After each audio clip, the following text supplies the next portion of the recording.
Today on the CEO Blueprint, we're joined by a powerhouse in commercial lending, Aaron Wilkes, founder of Azure Sky Funding.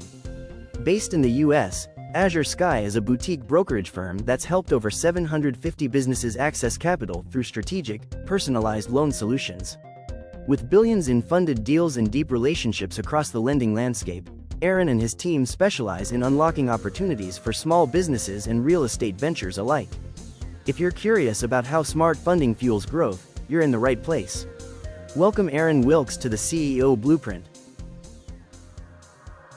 All right. Thank you, Aaron, for taking the time to join us today on another episode of the CEO Blueprint. Here, this is what we talk about. We talk about stories in business, the challenges, the strategies, what has worked for you in business, and hopefully this gets to inspire someone. Again, Aaron, thank you and welcome to the CEO Blueprint. Thank you. Yeah, I always like to start with this. Someone is listening right now and wants to know who you are and what you do.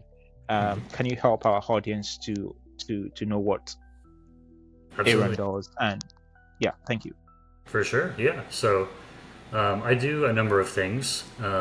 What we're mainly discussing today is my lending brokerage. So it's called Azure Sky Funding.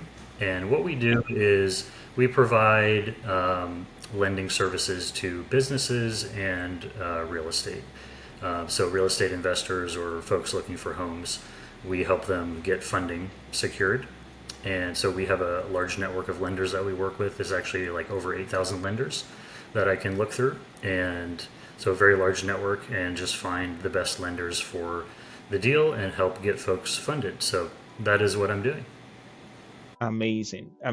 And if I may ask, what led you to doing this? Even though I know a little bit about your background as a serial entrepreneur who gets your hands into a lot of stuffs, why did you decide to start this one? It seemed like a really interesting way to kind of expand in my real estate journey. So I invest in real estate also, but this is a way that I can kind of, still be involved in real estate, but from a different angle. So I like that I can use my real estate connections and kind of build upon those to get traction and get more customers. Kind of doing it like, I guess you could say the old-fashioned way, mainly just organic networking, getting to know people and trying to find deals that way, rather than, spending a ton of dollars on, Google ads or whatever it be, because I think that's just a really, really competitive space. And it's hard to, kind of get your name high on the list and really get noticed that way. So I'm kind of going, I guess you would say, a more traditional route where I'm seeking relationships first, and the deals will come, the deals will flow through later. So kind of a little bit of a slower approach, you could say, the short term, but in the long run, I think it's maybe better. There are two things that I want to ask there. There is one side that I'll probably talk about it towards the end of our discussion. But the first thing that comes to my mind is, why do I need to come to Azure, Sky Funding for finding funding for my project? Why can't I go straight to a bank? You can go to a bank. The benefit of going to me is that I can shop through a lot of lenders and see who has, who fits the profile of your loan and what their terms are, and get you the best terms. So if you were doing it on your own, shopping through a lot of lenders takes a bunch of time, but I can do it very, very quickly with a platform that I use. And so essentially it's streamlined to the point where I can just submit a deal to any number of lenders that fit. It might be, 20, 30 lenders that I submit it to or more, and then see, kind of who bites. So that's the benefit. Yeah, pretty much it cuts down my time in terms of doing it myself. Yeah, absolutely. And there's this question I always like to ask people, right? When you go into a business, what are you looking out for? And I'm asking this because you're a serial entrepreneur. You have your hands in many things, and you've got extensive experience in the things that you do. I can see that this is somewhat related to the existing business that you're doing. You're just adding it on as, as I'll probably say diversification, but Mhm. I'm not using that word for you, but I'm just picking it and saying maybe that's what Aaron is trying to do. What comes first when you're starting a business? Passion or meeting needs? Obviously there's a need in the market, but is this a passion for you? What led you into doing this? And I always like to ask this because a lot of people are confused as to, when I'm going into a business, do I center my business around my passion, Mhm. or do I center it around, I found a need in the market, let's just meet the need? It doesn't matter if it's my passion or not. For Yep. you, what comes first? I would say passion comes first. I think it's important to find really what motivates you, and passion and purpose are a big part of that. And so I think once you find those, you can be at the point where you're not experiencing burnout. It's very easy to experience burnout if you don't Mm, have purpose in your business. And so mm, if you're just kind of, going through the motions to fill the need in the market, whatever that is, then I think at some point you will get to experience burnout. But with passion, you're doing what you love and you're helping people in this case. So there's power behind that, and it helps to motivate me to be able to help people in that way. So definitely passion. So for Azure Sky Funding, you've raised over 45 million for businesses, which is what I see from your business. You've raised over 45 million, dollars for businesses, and you're still doing that. Where do you see yourself getting to, you know, 5 years from now? That's a good question. Recently I read a book called The Science of Scaling, and it was a really interesting book. It's by Dr. Benjamin Hardy. And what he talks about in the book is that it's easier to scale 10x than it is to scale 2x, and Mm, which is an interesting premise, right? It's like, obviously first you get to 2x and then eventually you get to 10x, but the reason he says it's easier to scale 10x is because when you think about how to scale your business 10x, it forces you to cut out all of the unnecessary things in your processes, in your systems, the things that are below your floor is what they call it. So you have a floor of what you're willing to do or accept. And to get to 10x, you have to raise your floor to a mm, level where you're eliminating things that are a drag on your time. You're eliminating things that are inefficient in your systems, and once you do that and you have the vision of how to get to 10x, then you've eliminated so many things. You have found the path. There's probably essentially like one path to get to yeah, 10x. yeah. And once you find that path, you will eliminate so many other things that you can focus to actually scale to that level. So you can actually scale 10x within a relatively short time, like a year or less. It just takes the right attitude and the right, I think, setup. Like, you have to have the right systems in place.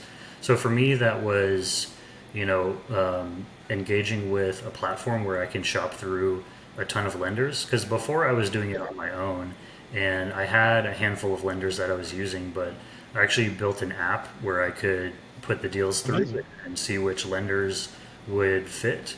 But it was still a little bit inefficient. So getting on this new platform where I have access to, like, over 8,000 lenders has been a game changer. So definitely going to get more deals done that way. So I would say just in the short term, like, it is possible to scale 10x. It just would require me to focus on certain deal types. I think mainly the commercial real estate space. Yeah, this is the second time I'm actually hearing the word 10x this week.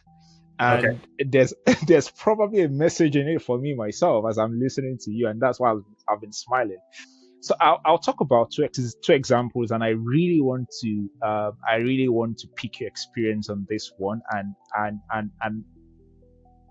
so there is always this.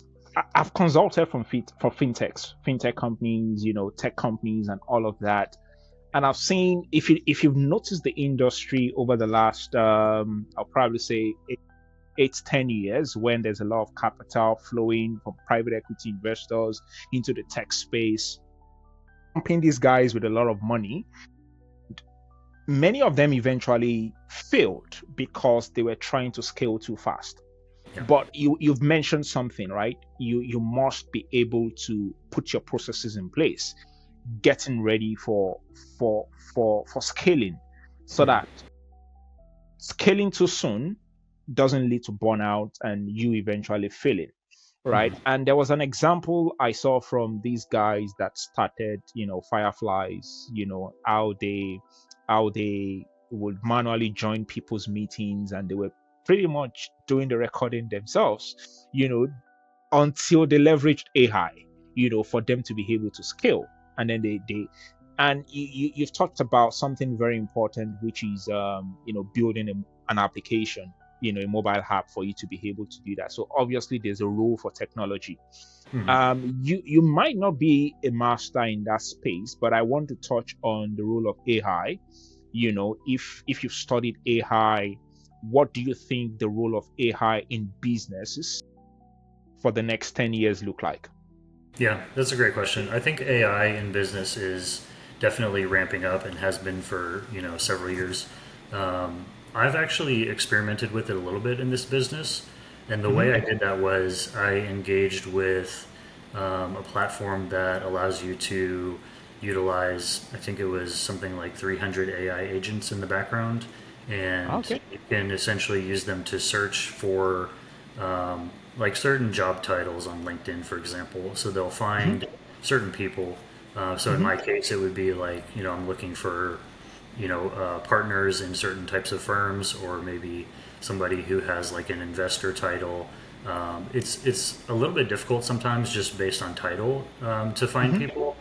But so I did experiment with that a little bit, and essentially it's a lot of cold emails. So you're not going to get like a high conversion rate with that strategy, but definitely AI is being utilized in business in a lot of different ways. I think just from an efficiency standpoint, doing things more efficiently, being able to do research, it aids in that for sure. I actually just recently wrote a book that I'm planning to publish.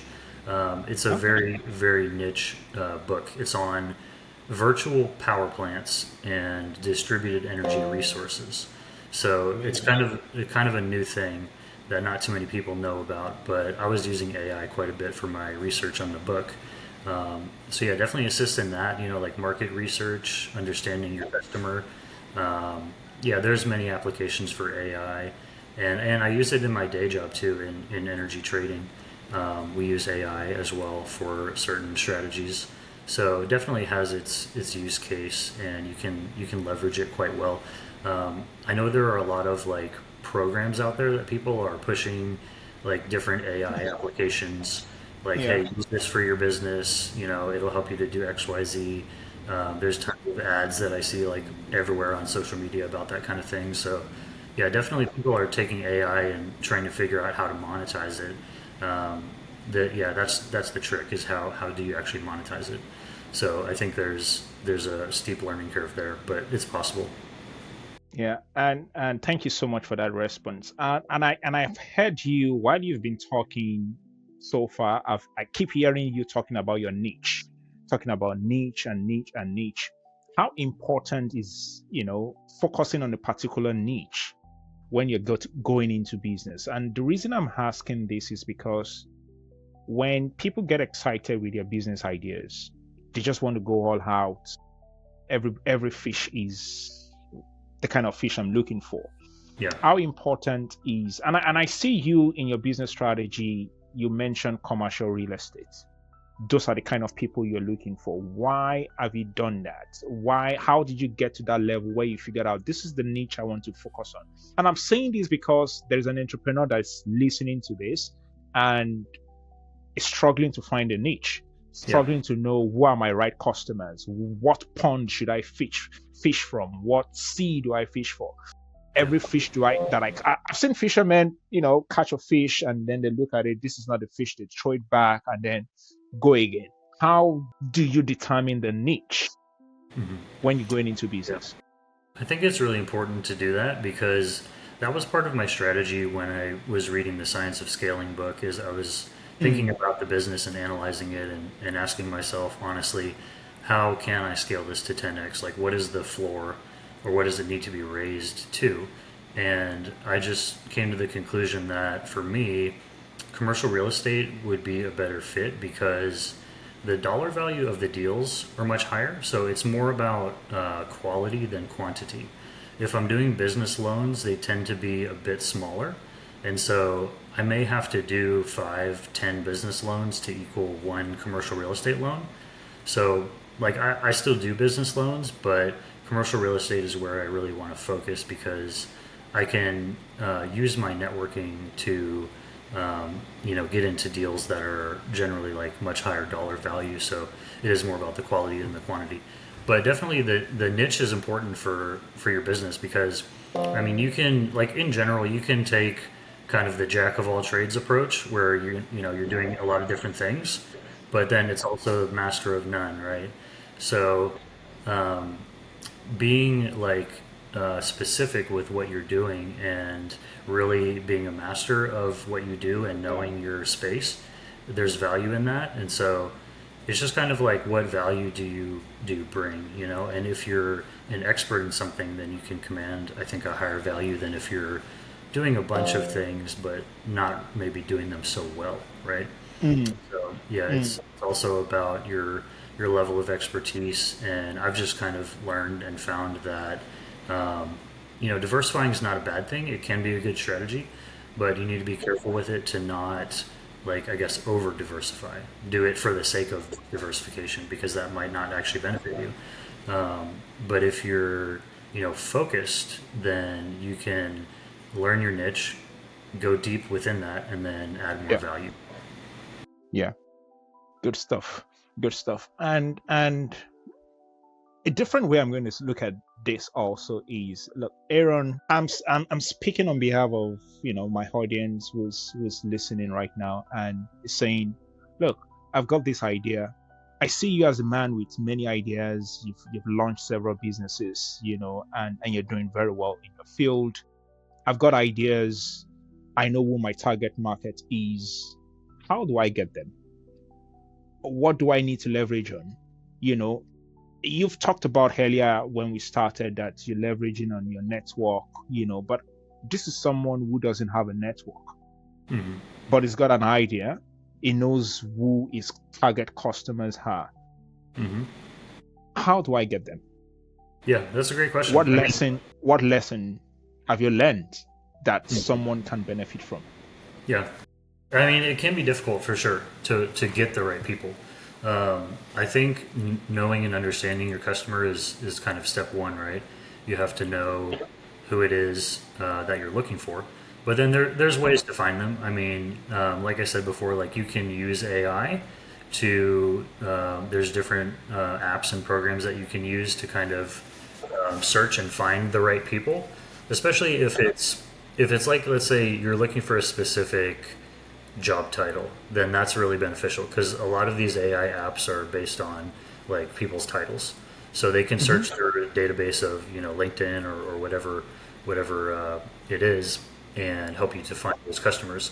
And then it's just outreach. It's just kind of a numbers game at that point. If you don't have a network, you're going to be doing a lot of cold outreach, which doesn't have like super high conversion rates maybe, but it's just kind of a grind, honestly, of building up your network in that way by reaching out to these people and seeing who will talk to you. So it does take some time, I think, and it's not easy, but I would say it's definitely worth the effort. Good stuff. Now, thank you for that advice. Now let's go to Azure Sky, your business. I am trying to go into commercial real estate because I love that space. Hmm. And I'm thinking, where do I get the funding from? I don't have equity, but I've seen an opportunity. How does your business help me with the opportunity that I've seen? Yeah. So if you come to us, we will shop through our network of lenders. We will find who is willing to do the loan. and then we will look for the best terms for you so that you can get the lowest rates possible and the best other terms that you need for your deal, and then we can get you funded. So it's pretty straightforward. You would just come to us with your request and your information. We would present it to lenders and see who was interested, and then we could narrow it down from there. So yeah, it definitely helps to have somebody who has a strong network of lenders to look through, because if you go search on your own, you're probably going to go through maybe a handful and then decide which one was the best one, if they even could do it. But you're only looking at a small segment of the market. So I have the ability to shop through quite a few and see who's interested plus who has the best terms for you. Yeah, but I'm going to be a bit direct here now, Aaron. And I want you to really help me and help the audience as well. I've seen so far many times there's always the need for an equity contribution. This is someone who wants to escape the grind of a 9 to 5. Mm-hmm. And your business is actually giving that hope that, look, you can escape the grind of 9 to 5, start your own business. I can give you business funding. I can help you, go into the commercial real estate and all of that. But oftentimes I see people being discouraged with the equity part that they need to contribute. How do you navigate this? Mm-hmm. Yeah, I mean, in a lot of cases, like you will have to contribute some equity. It's just kind of, it is what it is. If you are savvy with real estate and you look at, either off-market deals or deals where you can really just like talk to and negotiate with the seller, then you can sometimes get terms where you may not have to do much of a down payment, Mm-hmm. if anything. Yeah. Like there can be some seller financing involved, or like they call it a seller carry, where you would have, let's say, funding for 75-80% of the deal, and then the remaining percentage would come from essentially a seller finance from the seller. So they would cover the remainder of the portion necessary to get to the 100%. So in that case, you don't actually have to put any down payment. So that's possible. It's just more of a negotiation with the actual seller in that case, if you're really just wanting to not put anything down. It is possible, but it's a little bit harder to find those kind of deals. Yeah, but is this something you broker as well? Because I would expect this to be maybe an add-on to the services that you render. I don't broker real estate at the moment, no. It's something I've considered doing, but I have not done that yet. Yeah, and the reason I'm saying this is because I'm particularly interested in that space, because I've seen a lot of people saying, look, they want to get into this space, and this is one of the reasons why I love talking to people like yourself. And I'm always eager to push this out. And there's also this side where you could, from my finance background as well. So I've seen a deal, and here on through Azure Sky Funding, you've been able to get me a lender that is going to provide me the financing, but I'm still required that equity contribution. What do you say to someone who says, look, I don't have that equity, but I've been able to find, a private equity investor, someone who is willing to put in that equity for a share in the business or for a share in the project? Is that always welcome? Is that something you see that is able to help them? What advice would you give? And do you see this as something that you might also consider doing for businesses in future? I'm putting everything together in one because I want you to just take the question in one go. Yeah, no worries. Yeah, I think definitely getting an equity partner is a possibility. It's something that you certainly can do, and that does help. I mean, if you don't have the equity yourself to put in, then you can certainly raise it. And depending on how you want to raise it, there can be some sort of stipulations. Like if you're raising a lot of capital, then you actually have to register with the SEC, I believe, in order to do that, because it's like you're providing. It's almost like you're providing a security, right? Like you're providing something that is not a guaranteed return, but you're essentially promising a return. So in order to do that, you have to be properly registered. However, it is definitely one way to do it. Yeah, that's not uncommon for people to raise financing through an equity partner, and that's certainly welcome. And actually, some of the lenders that we work with, they do it as an equity investment. Like they consider it like that. They're, we have some family offices that we work with, so yeah, they will invest as an equity partner. Yeah, just before I let you go, what's the minimum that Azure Sky Funding will consider as a good business for you to listen to in terms of raising capital? Hmm. What's the minimum you would consider? That we'd consider for a client. Yes. So the minimum for a business is like 100K Okay. in capital, but for commercial real estate, it's quite a bit higher. I would say it's like a million. Nice. Yeah, we tend to focus on the higher value deals, which are not hard to find in commercial real estate. I mean, most of them are over a million anyways, so it kind of fits within that space.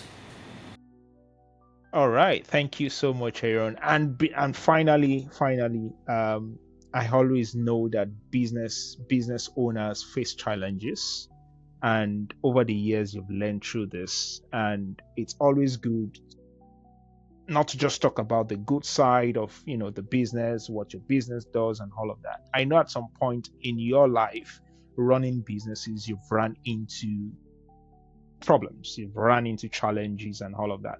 What's the biggest lesson you've learned, and how did you get out of it? Hmm. That is a tough question. Yeah, let me think about that for a second. Yeah, No offhand, worries. tough to answer. Biggest challenge. I mean, one of the biggest challenges I would say that I face is just finding clients. Um, because I'm doing it more of the organic networking way, it can be a bit slower. But I think it's just consistency is the biggest thing with that. Just consistently, reaching out to people, going to events, doing whatever you can to expand your network, talking to people, meeting with people. I'm very open to that. Like, if anybody ever contacts me, say through LinkedIn, and they want to learn more about what I do in any of the avenues, whether it's, my day job, like I get a lot of questions about that from up and coming people. I'm happy to talk with them. I'll have, phone calls or video calls with people and just, give advice on whatever it is. So, yeah, I think just engaging with people and expanding your network, and then the deals eventually will start coming to you once you find the right people, and you won't have to go searching for them as much. So I'm getting there. It's a process, but yeah, it takes time, and consistency I think is the main thing. Yeah, thank you so much. Thank you so much, Aaron. And I think I've learned a lot from you, and for the listeners as well. I think if I have to put everything that Aaron has said in one sentence, I would say that it's been visible, making sure that you know your niche, and you can't actually start a business and you're not visible. So if anyone would want to reach out to Aaron, of course, I think the best way you can be reached is on LinkedIn, and then take opportunities there, and they can always chat you up there.